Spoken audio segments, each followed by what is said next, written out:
Pourquoi tant d'or sommeille-t-il sous nos pieds, tandis que la pauvreté guette chaque foyer? Cette question qui résonne dans chaque village, chaque ville du Burkina Faso, hante notre société depuis plus d'un demi-siècle. C'est le paradoxe d'un pays assis sur des montagnes de richesses, mais dont les enfants luttent au quotidien pour accéder à l'essentiel. Depuis plus de 60 années, la terre burkinabé donne abondamment. Or, manganèse, zinc, coton, mais aussi fruits, bétail et tant d'autres produits. Pourtant, malgré cette générosité, la précarité s'installe, la misère persiste et l'espoir semble s'amenuiser avec le temps. Prenons l'exemple d'un village minier comme Bissa, au centre-nord. Chaque matin, des centaines de Burkinabés s'enfoncent dans la terre pour extraire l'or.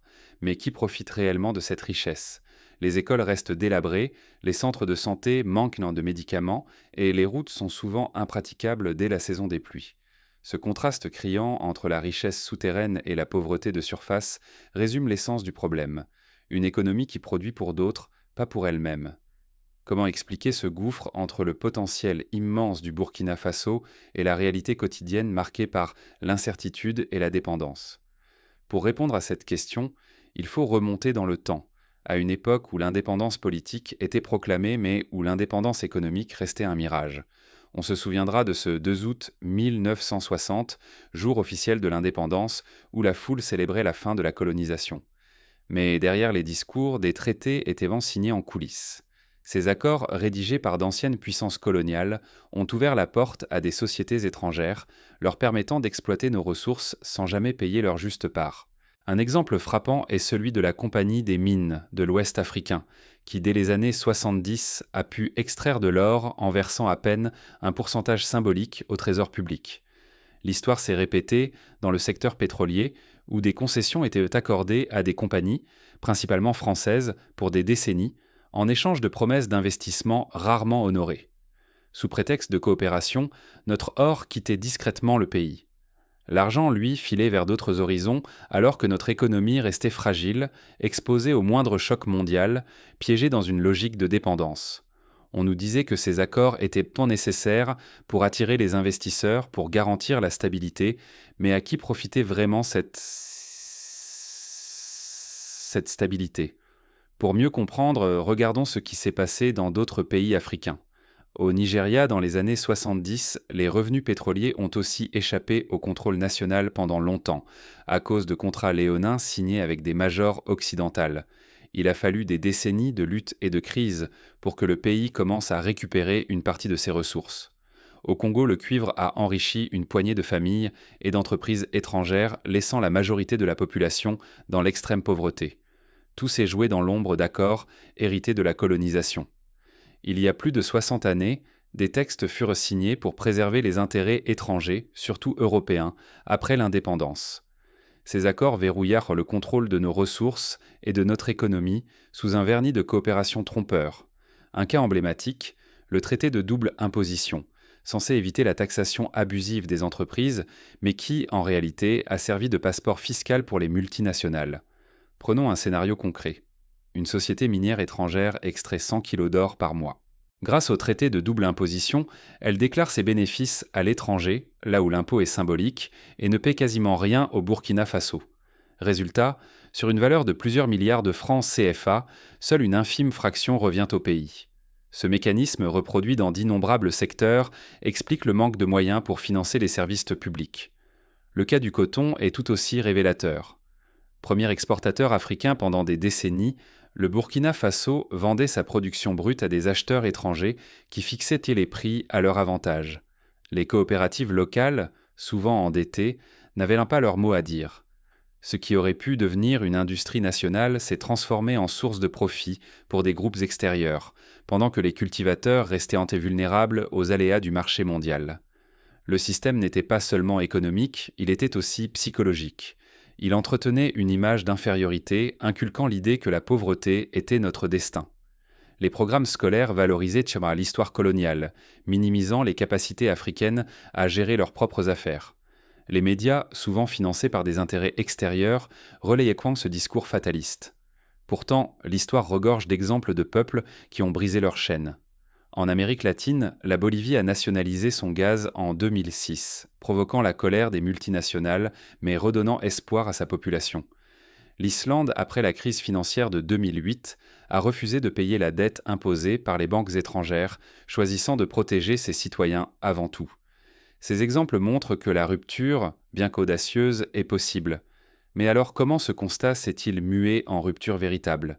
Qu'est-ce qui a permis de transformer l'indignation en action? Le réveil n'a pas été instantané. Il a fallu des chocs, des figures, des choix audacieux pour briser le cycle et ouvrir la voie à une nouvelle ère. Parmi ces figures, Thomas Sankara reste une référence. Dans les années 80, il a tenté de rompre avec le modèle de la dépendance, lançant de vastes chantiers d'autosuffisance et dénonçant la dette comme une nouvelle forme de colonisation. Son assassinat a mis un terme brutal à cet élan, mais son héritage s'est transmis, inspirant une nouvelle génération. Rompre les chaînes juridiques, c'est s'attaquer à la racine du pouvoir caché. Dans l'ombre de vieux traités, le Burkina Faso a osé ce que beaucoup jugeaient impossible. En février 2023, il a dénoncé le traité de double imposition qui, depuis plus d'un demi-siècle, favorisait les intérêts d'entreprises étrangères au détriment de son peuple. Cette décision, loin d'être anodine, a exigé du courage politique et une vision claire de l'avenir. Rompre cet accord n'était pas qu'un geste symbolique, c'était le début d'une reconquête. Pour la première fois depuis l'indépendance, le Burkina Faso reprenait la main sur la taxation minière et affirmait sa souveraineté sur la gestion de ses ressources. Désormais, chaque gramme d'or, chaque litre de carburant vendu devait contribuer pleinement au budget national. Cette décision a bouleversé les équilibres établis et envoyé un signal fort aux investisseurs, aux partenaires, mais surtout à la population. Prenons un exemple pratique. Avant la rupture, les recettes fiscales issues des mines représentaient à peine 3% du budget national. Quelques mois après, ce chiffre a doublé, permettant de financer la réhabilitation de routes dans les régions du Sahel et l'augmentation des salaires des enseignants. La différence s'est immédiatement ressentie sur le terrain, mais cet enrichissement soudain a alarmé des partenaires étrangers, inquiets de voir leurs privilèges historiques remis en cause et craignant la fin d'un statu quo qui leur était favorable. Certains ambassadeurs ont tenté de faire pression, évoquant la possibilité de réduire l'aide au développement ou de suspendre des projets. Mais le Burkina Faso, fort de sa nouvelle capacité financière, a pu négocier d'égal à égal. Ce nouvel équilibre a permis d'investir massivement dans la sécurité et la stabilité. Les fonds récupérés ont servi à renforcer les forces de l'ordre, à moderniser les infrastructures critiques et à soutenir la lutte contre le terrorisme. Par exemple, en 2024, la région du Nord a vu la construction de 10 postes de police supplémentaires, alors que le financement venait directement des recettes minières, sans passer par des bailleurs extérieurs. Le Burkina Faso a aussi redéfini la coopération internationale. Il n'a pas rejeté l'aide, mais exige désormais des partenariats transparents et équitables, centrés sur l'intérêt national. Les accords signés avec la Turquie ou la Russie dans le domaine de l'énergie montrent qu'une diversification est possible, dès lors que la transparence et la réciprocité sont respectées. Mais cette réorientation s'est faite sous tension. Le risque d'assister à une fuite des investisseurs, à un effondrement économique ou à un isolement diplomatique était bien réel. Pourtant, face à la menace de la dépendance perpétuelle, le pays a choisi le pari de la souveraineté. C'est un choix comparable à celui du Ghana dans les années 60, lorsque Kwame Nkrumah a préféré investir dans l'industrie locale plutôt que de suivre les recommandations des institutions de Bretton Woods.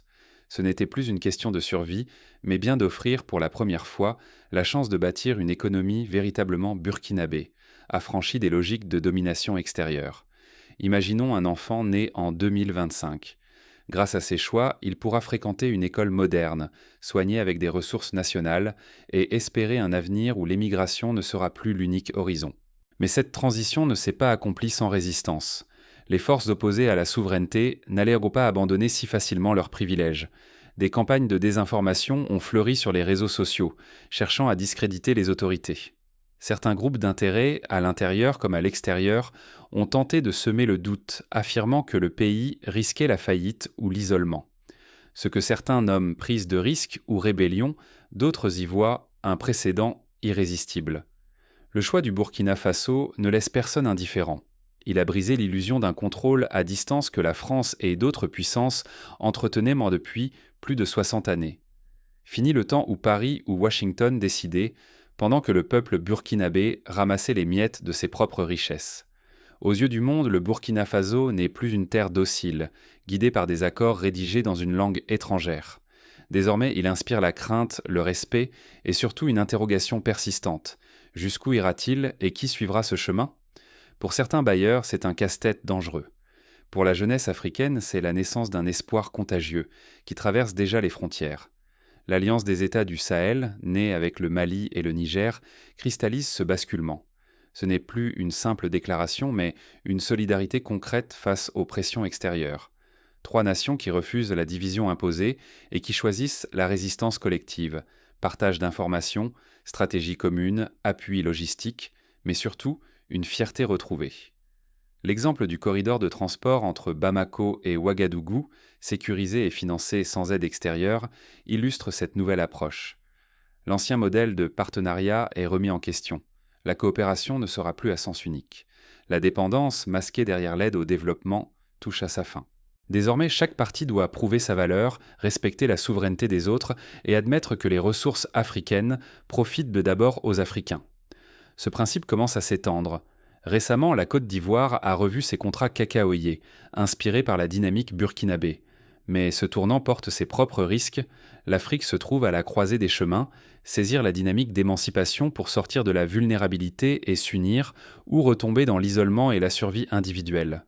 Ce nouvel élan peut renforcer la sécurité collective, mais s'il échoue, il risque d'aggraver tensions et divisions internes, comme ce fut le cas dans les années 90 lors des ajustements structurels imposés par la Banque mondiale. Là où beaucoup voient un saut dans l'inconnu, d'autres perçoivent enfin l'opportunité de réparer des décennies de fragilité imposées. Les anciennes puissances doivent désormais composer avec une Afrique qui n'accepte plus les miettes, mais impose ses règles, ses ambitions et sa vision propre de l'avenir.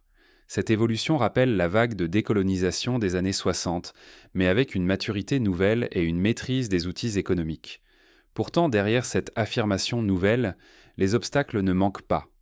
Les résistances, internes comme externes, se préparent déjà à contrer cette dynamique de rupture. Certains acteurs locaux, habitués à la rente, y voient une menace pour leurs intérêts personnels. Il faudra donc une vigilance de chaque instant, une mobilisation citoyenne permanente. L'indépendance n'est pas synonyme d'isolement. C'est la faculté de choisir nos alliances et de déterminer nos priorités sans subir de dictats extérieurs. Voilà la véritable leçon à tirer, non seulement pour chaque Burkinabé, mais pour toute l'Afrique prête à tracer sa propre voie. Être indépendant, c'est avoir la capacité de dire non, mais aussi la sagesse de dire oui lorsque cela sert l'intérêt national. Être indépendant ne signifie pas fermer les portes ni tourner le dos au monde. Cela veut dire exiger que nos ressources profitent d'abord à nos citoyens, selon nos propres règles et selon notre vision. Nos frontières restent ouvertes, mais nos intérêts ne sont plus négociables. C'est la différence entre l'autarcie et la souveraineté assumée. Aujourd'hui, chaque accord passé doit reposer sur la transparence et l'équité. Plus jamais d'arrangements obscurs où l'étranger profite plus que le peuple. Le Burkina Faso entend montrer que les partenariats de demain seront bâtis sur la clarté et le respect de mutuelles. Chaque valeur créée doit être partagée de façon juste, visible et traçable par tous.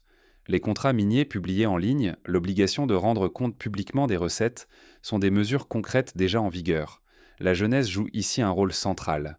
Comprendre les mécanismes de l'autonomie économique, c'est refuser les illusions de souveraineté creuse. Il s'agit de pratiquer une vigilance quotidienne, de déjouer les fausses promesses et de résister aux dépendances déguisées en opportunités. S'informer, interroger, exiger des comptes, voilà les armes d'une génération décidée à défendre sa liberté. Les réseaux sociaux, les plateformes de veille citoyenne deviennent des outils essentiels. Le grand défi, c'est de ne pas remplacer une dépendance par une autre. Notre avenir exige la diversification. Multiplier nos partenaires, renforcer nos domaines stratégiques, investir dans notre propre résilience. Il ne s'agit pas de renier l'extérieur, mais de refuser qu'une seule logique ou qu'une seule puissance décide de notre sort. Par exemple, en développant l'agriculture de transformation sur place, le Burkina Faso limite sa vulnérabilité aux fluctuations des marchés mondiaux. Au cœur de cette démarche, la sécurité, le contrôle et la clarté deviennent des principes absolus dans chaque négociation internationale. Aucun accord ne doit affaiblir notre capacité à protéger notre territoire, ni à expliquer au peuple comment les richesses sont utilisées. La confiance entre l'État et les citoyens naît de cette exigence de transparence. C'est ainsi que la Norvège a bâti son fonds souverain pétrolier en rendant chaque dépense publique et contrôlable. Le risque est immense. Laisser passer cette opportunité, c'est condamner le pays à retomber dans la dépendance et à sacrifier l'avenir des générations à venir. Mais si nous retenons la leçon, nous ouvrons la voie à un futur solide, respecté et digne. L'indépendance n'est plus un mythe, c'est un engagement collectif à choisir, chaque jour, la voie de la maîtrise et de la transparence. Mais cette réorientation demande aussi du courage, car rompre avec les anciennes habitudes n'est jamais sans conséquence. La suite, c'est le choc frontal avec les intérêts contrariés et la nécessité de rester unis face aux pressions. Prenons l'exemple du boycott de certains produits occidentaux décidés par solidarité régionale. La réussite dépend de la capacité à maintenir la cohésion nationale malgré les difficultés à court terme. La dignité n'est plus négociable. La ligne rouge a été tracée. Elle restera quoi qu'il advienne. Il ne s'agit pas seulement d'une question économique, mais d'une question de respect de soi, de l'histoire et des générations futures. Ce moment n'est pas un simple sursaut, mais un point de bascule irréversible. Le Burkina Faso s'est levé pour reprendre la main sur son destin, non par de grands discours, mais par des décisions concrètes. Fini d'attendre ou de plier, la souveraineté ne se demande pas, elle se conquiert chaque jour. Ce choix engage chaque citoyen, chaque institution, chaque famille. Des décennies durant, notre pays a vécu sous des règles écrites ailleurs, souvent avant même la naissance de la plupart d'entre nous. Désormais, pour la première fois depuis l'indépendance, les richesses du Burkina Faso ne s'envolâtrent plus sans contrôle. Elles commencent à rester, à nourrir la terre, à renforcer la sécurité, à soutenir les enfants, à bâtir un avenir où la pauvreté cesse d'être une fatalité.